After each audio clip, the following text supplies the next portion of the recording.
Hello, welcome back to Blender Sushi LiveNoding. In the previous episode, we have learned about the tangency that you can grab if you have like a grease pencil and you want to orient an object's being instanced along the grease pencil to follow the path. You can use the tangents data like shown by Zevi here. So that's all the tangent informations. There is one more thing here. Durman, another Blender artist, actually show another example where you can kind of loop objects to animate along path. This actually is very useful kind of setup, and this is the example he gave us.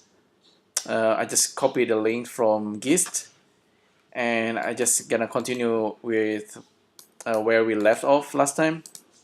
So this is gonna be the tangent with animations.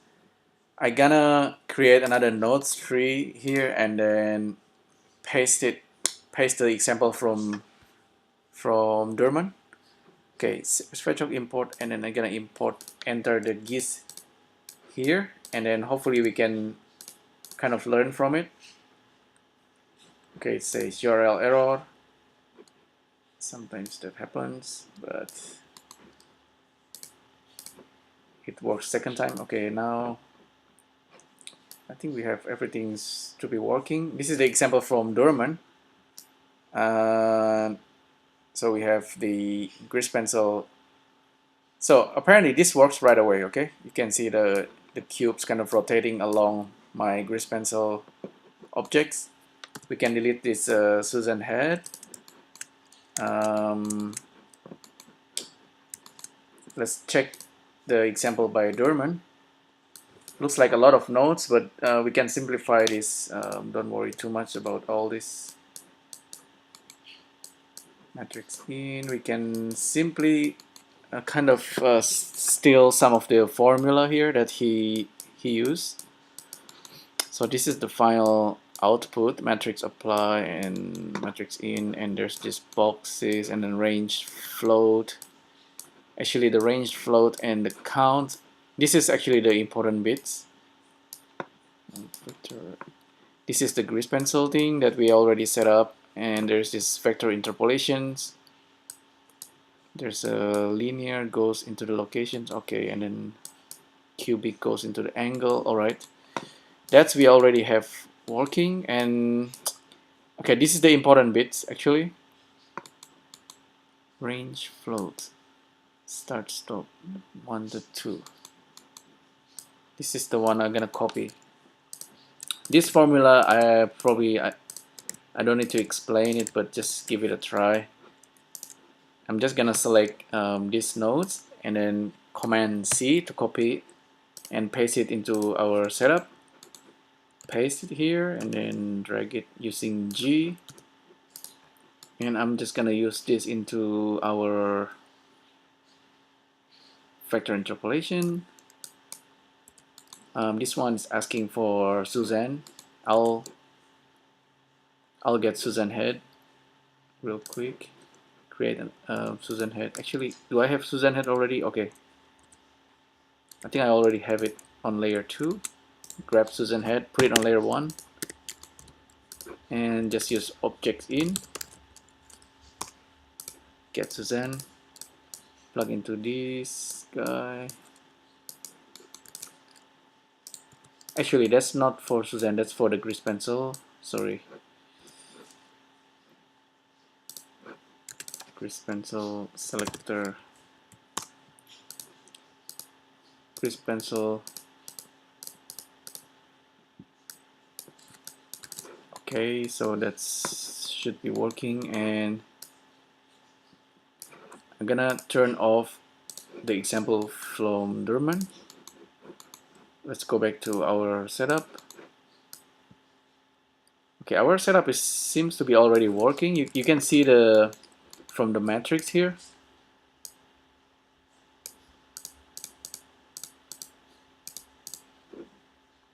See this matrix, I'll give it a different color from red to blue. So you can see the animation is already working. See the blue one's kind of going through, and then the red one is kind of looping already. So that's thanks to the formula by Durman, which is simply using this frame info, and then with this guy, and this is the offset for the frame. This is the number of objects that we want to loop and to animate.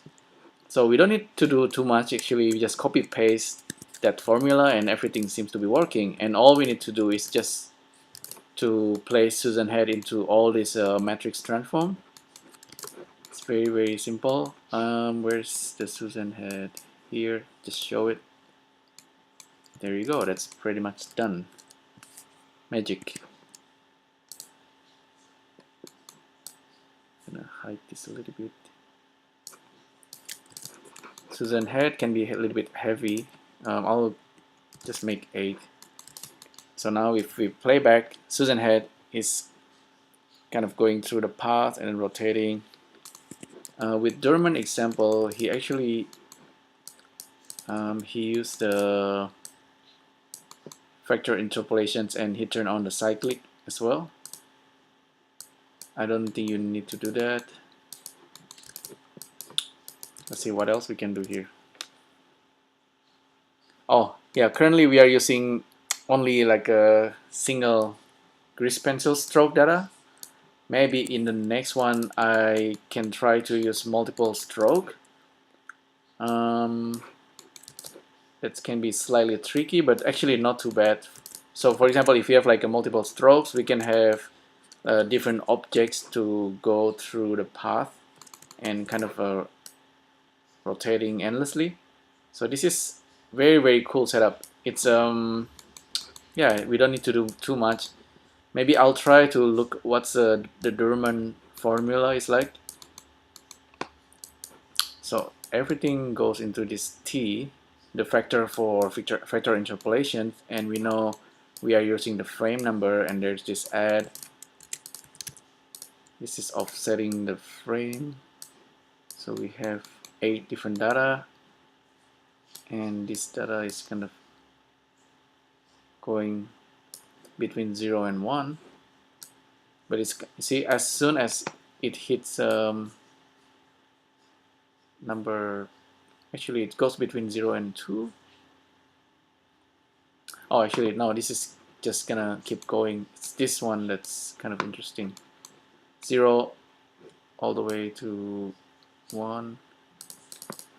That's actually the offset of the frame. This is the modulo. I think the one after the modulo is actually the interesting value.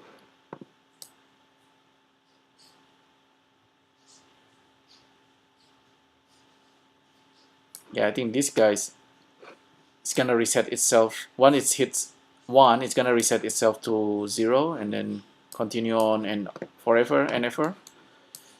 Just the modulo there. That's also kind of interesting formula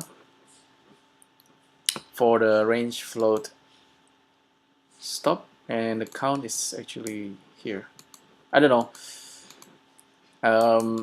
You probably, if you are good with math, you probably understand this a little bit better, but all I care here, actually this modulo number that goes into the T, it's making every single instance to go around the grease pencil forever in loop.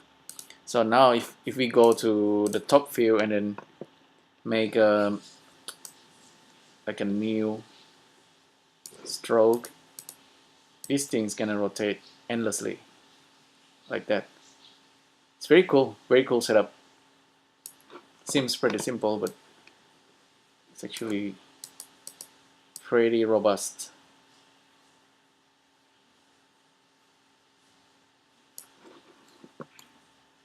Okay, so that's pretty much it for this live loading. Thanks for example by Durman. This one allows you to animate along grease pencil strokes while using the tangent, and we have this very cool animated effects, endless loop of objects on top of grease pencil data. Okay, thanks again for tuning in.